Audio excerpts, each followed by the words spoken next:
Hey, this is Evan Longoria of your San Francisco Giants, and you're listening to TortureCast. Hey Giants fans, Chad from TortureCast here, and today I went up to AT&T Park to participate in Media Day, where I was able to sit down with 5 Giants and get a couple of one-on-ones, including Evan Longoria, Brandon Crawford, which is this interview here, and Brandon Belt, and some group interviews with Andrew McCutchen and Bruce Bochy.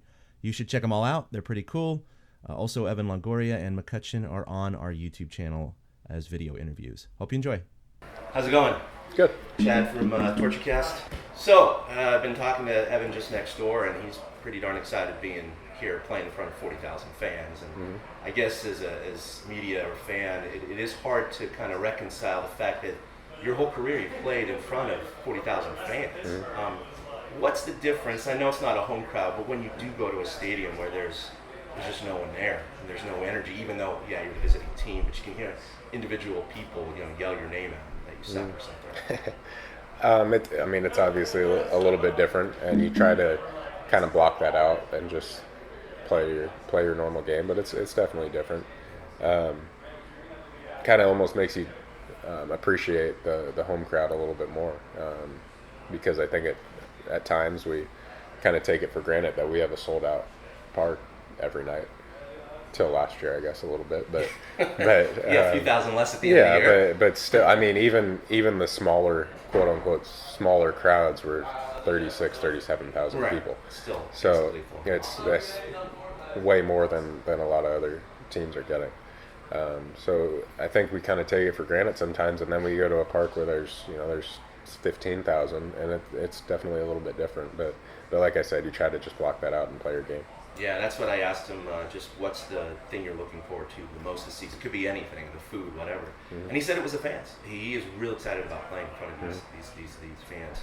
So, I know it's been so long, but they really do give you that little boost of energy, especially, playoffs and that kind of thing. Definitely, yeah. We feed off that energy, especially when they're cheering for us. You go to another park and it's just loud, then that's not that big of a deal. But when you have 40,000 out here cheering for you, it's definitely energizing, and we feed off that. So I was talking to the other Brandon, and obviously last year was a disappointing season, and there's not one thing you can point to. It's a culmination of injuries, but also performance and underplay by some extent.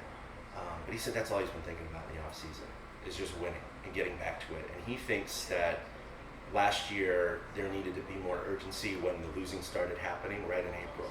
And that maybe there was a mentality, I'm not trying to put words in his mouth, of like, it'll work itself out kind of thing. And it just didn't. And he said that's the one thing he's going to focus on this year is making sure this team does not get into a rut too soon. Yeah, and I think that probably did happen to a certain extent. I think we all thought we were a good enough team that it wouldn't snowball like it did, and I think, like you said, between injuries and just not playing very well, it did snowball, and I don't think any of us thought that coming into the season, but it's tough for one person to be able to change that.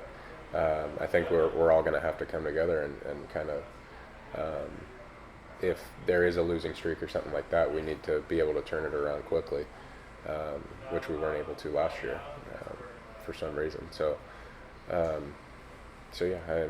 to a certain extent, I agree with him. It wasn't something I thought about all off season or anything like that. I think it was just a bad year. We happened to have a lot of guys not play well at the same time, along with some injuries, and it was kind of one of those years. You never want it to happen, but sometimes it does, and I think we have some real good players to come in and step in and make us a better team. Yeah, I'm assuming, because you look at some teams over the years, and there's teams that are perennially going to be under 500, and you just know it based off, they've been under 500 for 3 years, they have the same roster, that kind of thing. The 98 losses last year, I can't see any of you guys even have a shadow of a doubt that you guys are going to do much better than last year. May not win a World Series, but certainly nothing close to what you guys did last year. The goal is to win the World Series. Of course. That's what we're going to be focused on.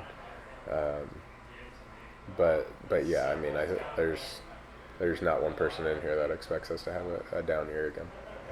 Anything different this offseason for you in terms of training or not a whole lot. Plans, Not a whole lot. I will be my 31-year-old season this year. Turned 31 last month, so there was a little bit more conditioning and some quickness stuff that we did, but not a whole lot different than most years. You just want to be able to maintain that quickness as a shortstop and just as a baseball player, as a hitter.